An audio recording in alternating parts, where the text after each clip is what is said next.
उत्पत्ति अध्याय 44।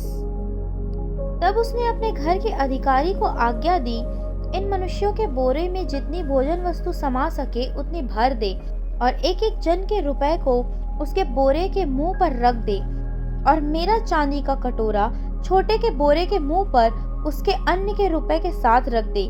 यूसुफ की इस आज्ञा के अनुसार उसने किया। भोर होते ही वे मनुष्य अपने गधों समेत विदा किए गए। वे नगर से निकले ही थे और दूर न जाने पाए थे कि यूसुफ ने अपने घर के अधिकारी से कहा, उन मनुष्यों का पीछा कर और उनको पाकर उनसे कहे, तुमने भलाई के बदले बुराई क्यों की है? क्या यह वह वस्तु नहीं जिसमें मेरा स्वामी पीता है और जिससे वह शकुन भी विचारा करता है? तुमने यह जो किया है वह बुरा किया है। तब उसने उन्हें जा पकड़ा और ऐसी ही बातें उनसे कही। उन्होंने उससे कहा, हे हमारे प्रभु, तू ऐसी बातें क्यों कहता है? ऐसा काम करना तेरे दासों से दूर रहे। देख, जो रुपया हमारे बोरों के मुंह पर से निकला है, जब हमने उसको कनान देश से ले आकर तुझे लौटा दिया, तब भला तेरे स्वामी के घर में से हम कोई चांदी या सोने की वस्तु कैसे चुरा सकते हैं?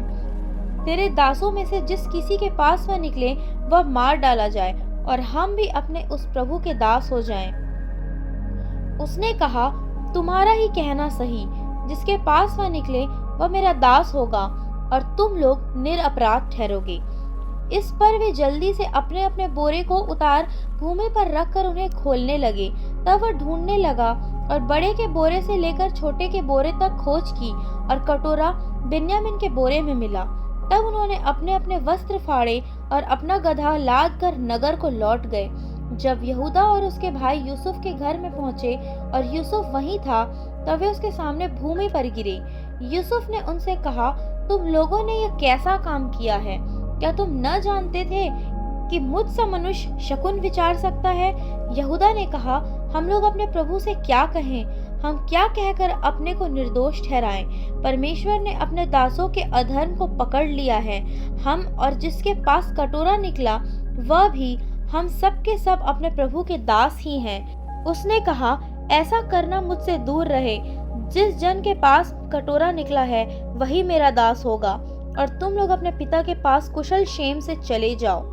तब यहूदा उसके पास जाकर कहने लगा, हे मेरे प्रभु, तेरे दास को अपने प्रभु से एक बात कहने की आज्ञा हो, और तेरा कोप तेरे दास पर न भड़के, क्योंकि तू फिरौन के तुल्य है। मेरे प्रभु ने अपने दासों से पूछा था, क्या तुम्हारे पिता या भाई हैं? और हमने अपने प्रभु से कहा, हाँ, हमारा बूढ़ा पिता है और उसके बुढ़ापे का एक छोटा सा बालक भी है, परंतु उसका भाई मर गया है, इसलिए वह अब अपनी माता का अकेला ही रह गया है और उसका पिता उससे स्नेह रखता है। तब तूने अपने दासों से कहा था, उसको मेरे पास ले आओ जिससे मैं उसको देखूं। तब हमने अपने प्रभु से कहा था, वह लड़का अपने पिता को नहीं छोड़ सकता, नहीं तो उसका पिता मर जाएगा। और तूने अपने दासों से कहा, यदि तुम्हारा छोटा भाई तुम्हारे संग न आए तो तुम मेरे सम्मुख फिर न आने पाओगे। इसलिए जब हम अपने पिता तेरे दास के पास गए, तब हमने उससे अपने प्रभु की बातें कही। तब हमारे पिता ने कहा, फिर जाकर हमारे लिए थोड़ी सी भोजन वस्तु मोल ले आओ। हमने कहा, हम नहीं जा सकते। हाँ, यदि हमारा छोटा भाई हमारे संग रहे तब हम जाएंगे, क्योंकि यदि हमारा छोटा भाई हमारे संग न रहे तो हम उस पुरुष के सम्मुख जाने न पाएंगे। तब तेरे दास मेरे पिता ने हमसे कहा, तुम तो जानते हो कि मेरी स्त्री से 2 पुत्र उत्पन्न हुए और उनमें से एक तो मुझे छोड़ ही गया, और मैंने निश्चय कर लिया कि वह फाड़ डाला गया होगा, और तब से मैं उसका मुंह न देखने पाया। अतः यदि तुम इसको भी मेरी आंख की आड़ में ले जाओ और कोई विपत्ति इस पर पड़े, तो तुम्हारे कारण मैं इस बुढ़ापे की अवस्था में शोक के साथ अधोलोक में उतर जाऊंगा। इसलिए जब मैं अपने पिता तेरे दास के पास पहुंचूं और यह लड़का संग न रहे, उसका प्राण जो इसी पर अटका रहता है, इस कारण यह देख के कि लड़का नहीं है, वह तुरंत ही मर जाएगा, तब तेरे दासों के कारण तेरा दास हमारा पिता जो बुढ़ापे की अवस्था में है, शोक के साथ अधोलोक में उतर जाएगा। फिर तेरा दास अपने पिता के यहाँ यह कह के इस लड़के का जामिन हुआ है, यदि मैं इसको तेरे पास न पहुंचा दूं तो मैं सदा के लिए तेरा अपराधी ठहरूंगा। इसलिए अब तेरा दास इस लड़के के बदले अपने प्रभु का दास होकर रहने की आज्ञा पाए, और यह लड़का अपने भाइयों के संग जाने दिया जाए, क्योंकि लड़के के बिना संग रहे मैं कैसे अपने पिता के पास जा सकूंगा।